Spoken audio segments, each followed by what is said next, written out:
வணக்கம் நேயர்களே, இது இமிக்ரேஷனும் நாமும் கனேடியன் இமிக்ரேஷன் சம்பந்தப்பட்ட வாரம் தோறுமான நிகழ்ச்சி. எனது பெயர் நமு பொன்னம்பலம். நான் அவெனி கனேடியன் இமிக்ரேஷன் கன்சல்டன்சி என்ற ஸ்தாபனத்தின் ஊடாக டிஇடி தொலைக்காட்சியின் அனுசரணையோடு இந்த நிகழ்ச்சியை எடுத்து வருகின்றேன். என்னை நீங்கள் அவெனி கனடா, அதாவது AVNI canada.com என்ற மின்னஞ்சல் முகவரியின் ஊடாகவும் என்னை தொடர்பு கொள்ளலாம். அதே போல் கீழே எனக்குரிய தொடர்பு இலக்கங்கள் அல்லது தொடர்பு கொள்ளக்கூடிய வழிவகைகள் இங்கே உங்களுக்கு இந்த ப்ரோக்ராமில் இதில் டிவியில் ஸ்க்ரீனில் தரப்படுகின்றது. அவற்றின் ஊடாகவும் நீங்கள் தொடர்பு கொள்ளலாம் அல்லது நீங்கள் நேரடியாக கலையகத்துக்கும் தொடர்பு கொண்டு இந்த நிகழ்ச்சி சம்பந்தமான விமர்சனங்களை நீங்கள் முன்வைத்து வருகின்றீர்கள். அதை தொடர்ந்தும் செய்யுங்கள் என்று தான் நான் உங்களை அன்போடு கேட்டுக்கொண்டு, இந்த வாரம் இந்த நிகழ்ச்சியை நான் இந்த சென்ற வாரங்களில் கதைத்த ஒரு விடயத்தை அதை இட்டு மேற்கொண்டு போகக்கூடிய நிலைமைகளை நான் விளங்கப்படுத்தி கொண்டு போக விரும்புகின்றேன். அதாவது நிறைய பேருக்கு எங்களோட சொசைட்டியில் நிறைய பேருக்கு ஒன்று கனடா வர வேணும், அடுத்தது எலிஜிபிளாக வரக்கூடிய ஆக்கள பிரச்சனை வந்து இங்கே ப்ரொவின்ஸ் ஆஃப் ஒன்டாரியோவில் இருக்க முடியுமா, ஏனென்றால் எங்களுடைய சகோதரங்கள் இருக்கக்கூடும், தாய் தகப்பன் இருக்கக்கூடும், யாராவது ஆக்களோடு சேர்ந்து வாழக்கூடிய வழிவகைகள் இருக்கா, அப்போ இந்த ப்ரொவின்ஸ்லேயே இருக்கிற வழி வாய்ப்புகள் இருக்கா என்று தேடிக்கொண்டிருக்கிறவர்கள் இருக்கிறார்கள். அப்போ அவர்களுடைய நிலைமையை கருதியும் இந்த சென்ற வாரம் நான் சொன்னதை போலவே இந்த ஒன்டாரியோ இமிக்ரண்ட் நாமினி ப்ரோக்ராம், அதாவது ஒன்டாரியோ மாநிலத்துக்குரிய குடிவரவாளர்களை நியமிக்கக்கூடிய இந்த ப்ரோக்ராம் ஒன்றை, அதில் இருக்கிற ஒரு செக்மெண்ட் நான் போன வாரம் கதைச்சிருக்கிறேன் உங்களோட. அதாவது இன்டர்நேஷ்னல் ஸ்டூடெண்ட்ஸுக்குரிய ஸ்ட்ரீம். இதில் இன்னும் 3 செக்மெண்ட்ஸ் அல்லது 3 பிரிவுகள் இன்னும் மேலதிகமாக இருக்கின்றது. அதில் ஒன்று வந்து இந்த ஃபாரின் ஒர்க்கர் கேட்டகரிக்குரியது.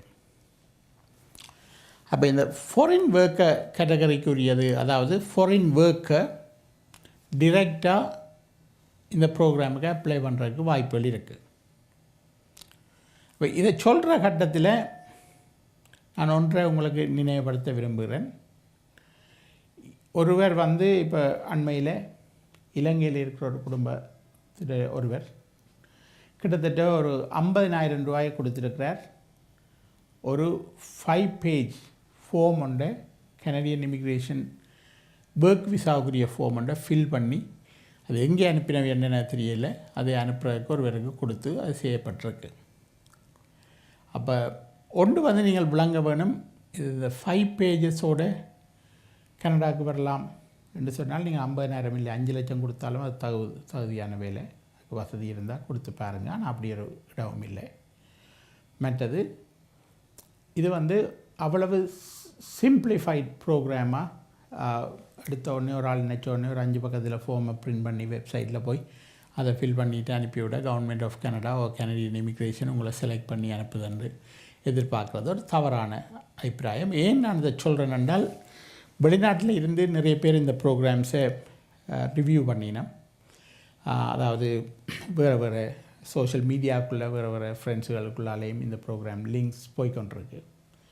அந்த வகையில் நிறைய பேர் அது சம்மந்தமாக கேள்விகள் கேட்கணும். நிறைய பேர் அந்த என்ன ஆஃபர் பண்ண போகிறோம் அல்லது என்ன ப்ரோக்ராமுக்கு நீங்கள் எலிஜிபிளாக வருவீங்களோன்னு தெரிய முதலே தாங்கள் கேஷ் ஆஃபர் பண்ணினோம், இது இவ்வளோ தாரம் நீங்கள் எங்களை எடுத்து விடுங்கன்னு. அப்போ இது அப்படியான வழிவகையில் போகாதீங்க யாரோடையும். ஏனென்று சொன்னால், இது காசு எவ்வளவு தந்தாலும் நீங்கள் எலிஜிபிளாக இல்லாட்டி, நீங்கள் தகுதியுள்ள ஆளாக இல்லாட்டி உங்களை எடுத்துக்கொள்வது முடியாது. அப்போ சில பேருக்கு அது கசப்பாக இருக்குது. ஒரு ஆள்கிட்ட ரெஸ்யூமி அனுப்பினால் ஒரு ஃபாரின் ஒர்க்கர் இல்லை உங்களோட கேட்டகரி இங்கே எங்களுக்கு டிமாண்ட் உள்ள தொழிலில் இல்லை என்று சொன்னால் அவர் என்ன நீங்கள் அப்படி சொல்கிறீங்க, நாங்கள் நிறைய பேர் இந்த ரெசியூமே பார்த்தவை காசு தந்தால் செய்யலாமட்டு இருக்கணும் என்று சொல்லக்கூடிய நிலைமையில் இருக்குது. ஏனென்று சொன்னால் ஒன்று, இது முழுதும் இந்த தொழில் வந்து ப்ராமிஸ் கொடுத்து காசு எடுக்கிற நிலைமையில் போகிற வகையான ஆட்களும் இந்த தொழிலில் இருக்கிறான். அப்போ அந்த மாதிரியான தொழில் செய்கிறதுல அனைத்து கன்சல்டன்ஸும் எல்லா லோயர்ஸும் அதை செய்யணும்னு நான் சொல்ல இல்லை. அப்போ ஒரு ப்ராப்பரான அட்வைஸை கேட்டு ஓரளவுக்கு இது எலிஜிபிளாக இருக்குமான்றதை கேட்டுட்டு நீங்கள் அதில் செயல்பட வேண்டுமென்ற ஆதங்கத்தில் தான் இந்த ப்ரோக்ராமை நாங்கள் நடத்தி கொண்டு வர்றோம். அப்போ இதில் நாங்கள் சொல்ல வர்றது, எங்களுக்கு எலிஜிபிள் கேண்டிடேட் எனக்கு இந்த ப்ரோக்ராமுக்குள்ளே வந்தால் I am happy to make the business, no doubt. ஆனால் அட் த சேம் டைம் இது ஒரு ப்ரொடக்டிவாக இருக்கணும். இது வந்து உங்களுக்கு பிரயோசனமாக இருக்கணும் இருந்தால்தான், அல்லது நீங்கள் எலிஜிபிளாக இருந்தால் தான் எங்களுக்கு எடுக்க முடியும். அதனால் இது ஈச் அண்ட் எவ்ரி ஒன் இதை லிசன் பண்ணுறாக்கள் எல்லாருமே அல்லது விருப்பமுள்ளாக்கள் எல்லாருமே கனடாவுக்கு வர முடியும் என்ற கேட்டகரி இதில் இல்லை நிச்சயமாக. அப்போ நீங்கள் eligibility criteria it's a must even for foreign workers. Okay, foreign workers என்று சொல்லப்படுற இந்த ப்ரொவின்ஷியல் நாமினி ப்ரோக்ராம், இந்த பர்டிகுலர் ப்ரோக்ராமில் இந்த ப்ராவின்ஸ் ஆஃப் ஒன்டாரியோ ஒரு சர்டன் ஜாப் கேட்டகரிஸ், எங்களுக்கு தேவையான ஜாப் கேட்டகரிஸ் இருக்குது. அப்போ இதுக்கு குவாலிஃபை பண்ணக்கூடிய ஒரு ஆள், அதாவது ஒன்று அதுக்கு ட்ரெயின் பண்ணப்பட்ட ஆளாக இருக்கணும். லெட்ஸ் சே ஒரு welder. So you must have to have a welding certificate. What type of welding you have done, okay, what kind of experience you have, and how many years of experience, and also age factor and the language factor.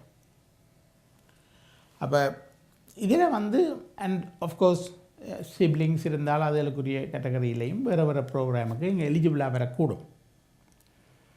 அப்போ இப்போ foreign ஒர்க்கராக இருக்கிற ஒரு ஆளுக்கு province of ஒன்டாரியோவில் இருக்கிற ஒரு தகுதி பெற்ற ஒரு எம்ப்ளாயர் ஒரு ஜாப் ஆஃபரை கொடுக்க முன் வந்தால் ஓரளவுக்கு பாதி வேலை முடிஞ்சது. ஆனால் அந்த தகுதி காணக்கூடிய அந்த ஜாப் ஆஃபர் என்னன்றதை நீங்கள் பார்க்கணும். லெட்ஸ் சே உதாரணமாக ஒரு ரீசன்ட்லி ஐ மெட் அ ரெஸ்டாரண்ட் ஓனர். அவங்களுக்கு வந்து ஒவ்வொரு தடவையும் ஹையர் பண்ண தங்களோட டைப் ஆஃப் தாங்களை எக்ஸ்பெக்ட் பண்ணுற அளவுக்கு இங்கே செஃப் கிடைக்குதில்ல. அவர் சொன்னார், he has met somebody overseas or one or two people. Our is willing to hire them as a foreign worker. அப்போ அப்படியான இடங்களில் இவைக்கு வந்து இந்த குக்ஸ்லையும் certain specialized cooks or certain type of cooks or chef அவைகளுக்கு இந்த even federal level ப்ரோக்ராம்ஸோ provincial nominee ப்ரோக்ராமோ அதெல்லாம் இடங்கள். அப்போ இது வந்து ஓஏபி கேட்டகரிக்குள்ளே வரக்கூடிய தொழிலான்றதை பார்க்க வேணும். பார்த்துட்டு அவை எலிஜிபிளாக வருவினமாக இருந்தால் திருப்பி இந்த ஜாப் ஆஃபரை கொடுக்க வேணும் எம்ப்ளாயர். அப்போ எம்ப்ளாயர் ஜாப் ஆஃபர் கொடுக்கக்குள்ளே எம்ப்ளாயருண்ட background check or something call financial aspects of the employer அது க்ளீனாக இருக்கணும். அதாவது at least 3 years of running the business in the province of Ontario, and then minimum 5 full-time staff working for the employer or working for the company. அடுத்தது, if it is within GTA, the institution or the restaurant or the company has to have a net worth of 1 million in business transaction, 1 million. If it is outside GTA, 500,000. அப்போ இந்த eligibility criteria இருக்கிற ஒரு employer then has to go through this HRDC, which is Human Resources Development Canada and employment அந்த criteria employment standard act அதற்கு pass பண்ணி ஒரு foreign worker ஒரு ஆளை ஹையர் பண்ணலாம்ன்றதை நியாயப்படுத்தி அவர் அதுக்குள்ளால் ஒரு ஜாப் ஆஃபரை கொடுக்க வேணும். இதில் இன்றைக்கும் ஒரு நண்பர் ஒரு ஆள் கேட்டார் எல்எம்ஐஏ பற்றி. இப்போ LMIA labour market impact assessment என்று சொல்லப்படுற ஒரு விடயம். அது வேறு ஒரு separate subject to deal with. ஆனால் இந்த ஜாப் ஆஃபர் கொடுக்குற employer has to get these things approved. Okay, அதுக்கு பிற்பாடு தான் இந்த எம்ப்ளாயர் இந்த க்ரைட்டீரியா எல்லாம் பாஸ் பண்ணால் தான் இந்த ஜாப் ஆஃபர் ஒரு வேலிட் ஜாப் ஆஃபராக மாறும்.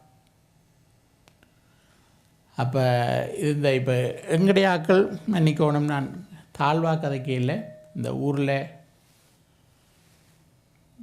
4 மூக்குப்பணியோட டீ கடை வச்சுருந்தவரும் ஒரு முதலாளி தான்.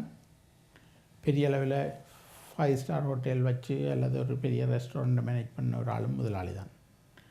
அப்படி சில கம்பெனிகள் இருக்குது, காசை வாங்கி கொண்டு அது எலிஜிபிளாகவே வராயினும், ஆனால் பேரமெல்லாம் பேசி காசை வாங்கி கொண்டு உங்களுக்கு ஜாப் ஆஃபர்ன்னு சொல்லி ஒரு லெட்டரை தந்து விடுவினோம். பாவம், நீங்கள் வந்து எங்களோட வாசலில் நிற்பீங்கள், ஜாப் ஆஃபர் இருக்குது, லெட்ஸ் அப்ளை ஃபார் த பிஆர்ன்னு. இது நடைமுறையில் சாத்தியமில்லை. அதால் இந்த மூக்குப்பணி வச்சுக்கொண்டு வியாபாரம் செய்கிறவைகிட்ட போய் நின்றோன்னு ஜாப் ஆஃபர் எடுக்காதீங்க. Has to be an eligible employer. அது இருந்தால் மட்டும்தான் இதில் நாங்கள் செய்ய முடியும். அதனால் நீங்கள் இந்த ஜாப் ஆஃபரை பற்றி உங்களோட ஒர்க் பிளேஸில் கதைக்க முதல் இந்த ஒர்க் பிளேஸை பற்றி ஒரு ரிசர்ச் ஒன்று செய்யுங்க. whether this workplace has more than 5 employees or whether this workplace was running more than 3 years under the same name. Maybe same பில்டிங்கில் 4 தரம் பேங்க்ரப்சி அடித்து 4 கம்பெனி வந்திருக்கோம். அப்போ உங்களுக்கு வெளிப்பார்வையில் பார்க்க சேம் பிளேஸில் இந்த கம்பெனி இயங்கி கொண்டிருக்காங்க. இல்லை, unfortunately it doesn't work like that. We need the paper record, paper trails to go back and tell the immigration, yes of course this company has been in operation for over 3 years என்று நாங்கள் சொல்லக்கூடியதாக இருக்கணும். At least 3 years. அப்போ இதுகள் இல்லாமல் ஒரு employer எலிஜிபிளாக வர முடியாது. இப்போ ஒரு 2 நாளைக்குள்ளேயும் ஒருவர் என்னோட பேசினார். ஒரு ஃபாரின் ஒர்க்கர் ஊரில் இருந்து வர்ற கேட்குறார், ஃப்ரம் ஸ்ரீலங்கா. அவர் என்ன கேட்குறார், தான் ஒரு ஸ்கில் ஒர்க்கர், ஸ்கில் ட்ரேடில் உள்ளாள் என்று சொல்லித்தான் துவங்கினது. அவர்கிட்ட ரெஸ்யூமியில் அதெல்லாம் இருக்குது. ஆனால் in reality he is running a small hardware store. So அவருக்கு ஸ்கில் ட்ரேடுக்குரியது ஒன்றுமே இல்லை. அவர் நினைக்கிறார் எனக்கு ட்ரேட் தெரியுமெண்டா, ஆனால் அவருக்கு ட்ரேடை சப்போர்ட் பண்ணுறதுக்கு சர்டிஃபிகேட் இல்லை, ட்ரேடை சப்போர்ட் பண்ணுறதுக்கு எக்ஸ்பீரியன்ஸ் இல்லை. யா, of course he is running a business. He hired so many tradesmen. He has so many other technicians working under him, but he is not a trade person. அப்போ இதில் கவனமாக இருக்கணும். இதுதான் அந்த மனவருத்தத்துக்குரிய விடயம். ஏன்னு சொன்னால் ஒரு ஆள் நம்பிக்கையோடு அப்படி வேறு ரெசுமிலாம் டைப் பண்ணிவிட்டு இருக்கும். ஆனால் இது எலிஜிபிலிட்டி க்ரைட்டீரியாவை நாங்கள் ஒவ்வொரு கொஷின் பண்ணி ஒன்றையும் பார்க்கக்குள்ளே அவர் எலிஜிபிளாக வர்றது இல்லாமல் இருக்கும். சிலர் வெரி ஹைலி குவாலிஃபைடு. ஐ met another electrician, very highly qualified person. Unfortunately English language இல்லை. அப்போ பேசிக் இங்கிலீஷ் தான் நாங்கள் கேட்குறது. ஆனால் still it's a language proficiency. So அப்போ இதில் வந்து நீங்கள் இம்ப்ரூவ் பண்ண வேணும். இப்போ எனக்கு ஒரு நண்பர் போன வாரமும் சொல்லியிருந்தார், ஒரு ஃப்ரெண்ட் ஒரு ஆள் எலிஜிபிளாக வரக்கூடிய ஒரு ஆளை கொண்டு வந்து தந்தார். நான் எலிஜிபிளாக வருவார், இங்கிலீஷை கொஞ்சம் படிப்பிச்செடுங்க வேணுமென்னான்னு கேட்டேன். அவருக்கு வந்த பதில், இதுக்கு மேலே நான் போய் படிக்க விரும்பவில்லை, இருந்தால் எடுங்க, இல்லைன்னா தான் முயற்சிக்க விரும்பவில்லை என்று சொல்கிற நிலைமை ஒன்று இருந்தது. அப்போ என்னென்னு சொன்னால், நீங்கள் இந்த ப்ரோக்ராமுக்குள்ளே வர்றதா இருந்தால், அதாவது ஒரு எம்ப்ளாயர் உங்களை ஹயர் பண்ணுறதா இருந்தால், எம்ப்ளாயருடைய எலிஜிபிலிட்டி ஒரு பக்கம், நீங்கள் தகுதியான ஆளுன்றதை எம்ப்ளாயருக்கு நீங்கள் ப்ரொடியூஸ் பண்ணணும்.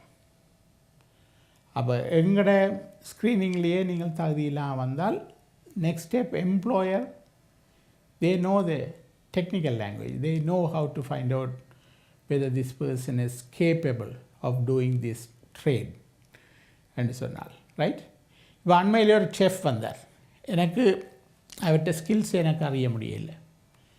அப்போ ஒரு பொட்டென்ஷியல் எம்ப்ளாயர் அவரை தொடர்பு கொள்ள சொல்லி கேட்டு அவர் தொடர்பு கொண்டார்.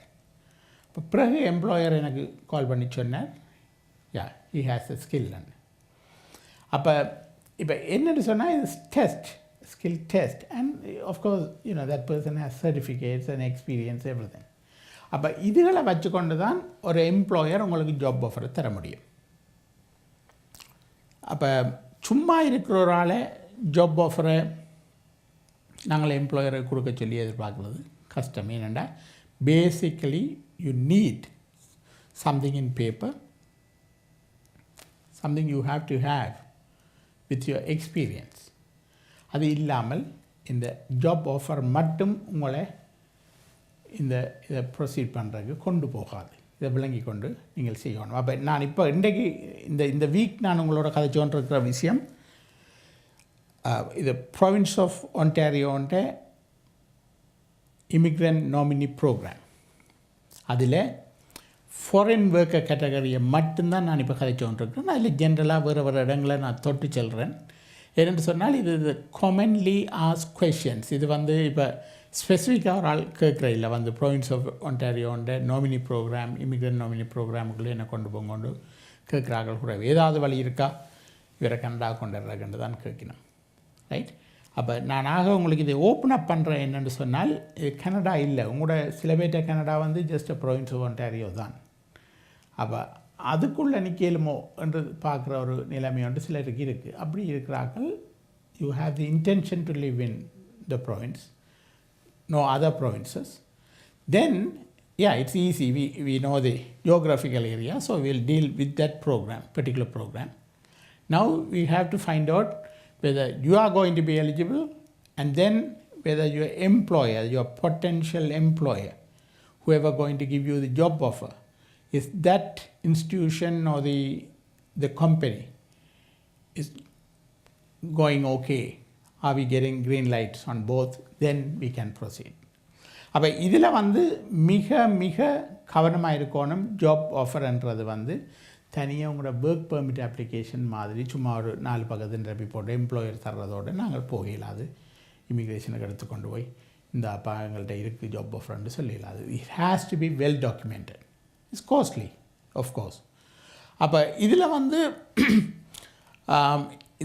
இதில் விளங்க கொண்டு தான் நாங்கள் இந்த provincial immigrant nominee program, Ontario immigrant nominee program என்று சொல்லப்படுற இந்த ப்ரொவின்ஷியல் நாமினி ப்ரோக்ராமுக்கு இந்த ப்ரொவின்ஸுக்குள்ளே, அதாவது ப்ரொவின்ஸ் ஆஃப் ஒன்டாரியோவில் நாங்கள் போகக்கூடிய நிலைமை இருக்கும். எனவே இது ஒரு second segment of the Ontario provincial nominee program. அப்போ இதில் நாங்கள் நிறைய விடயங்களை வேறு விடயங்களை தொட்டும் நான் போயிருக்கிறேன். இதுக்குள்ளே தனியாக இந்த ஸ்கோப்புக்குள்ளே நின்று நான் பேச இல்லைன்றது உண்மை. ஆனால் இது ஜென்ரலாக உங்களுக்கு சில விடயங்களை சொல்ல வேண்டியிருந்ததுனால இந்த இடத்துல இது அமையக்கூடிய விடயமாக இருக்கிறபடியாக நான் இதை சொல்லிக்கொண்டு வந்தேன். எனவே இதே மாதிரி இன்னும் வேறு கேட்டகரிஸ் இந்த ஒன்டாரியோ ப்ரொவின்ஸ் ஆஃப் ஒன்டாரியோன்ற நாமினி ப்ரோக்ராமில் இருக்குது. இதில் நாங்கள் அடுத்த வாரங்களில் நான் உங்களோட பகிர்ந்து கொள்ள விரும்புகின்றேன். அது வரைக்கும் இன்றைய இந்த இமிக்ரேஷனும் நாமும் என்ற இந்த வாரத்துக்குரிய நிகழ்ச்சியை இத்தோடு முடித்துக்கொண்டு அடுத்த வாரம் இன்னும் ஒரு இமிக்ரேஷனும் நாமும் என்ற நிகழ்ச்சியில் சந்திக்கும் வரை அன்புடன் விடை பெறுவது நமு பொன்னம்பலம். நன்றி நேயர்களே, வணக்கம்.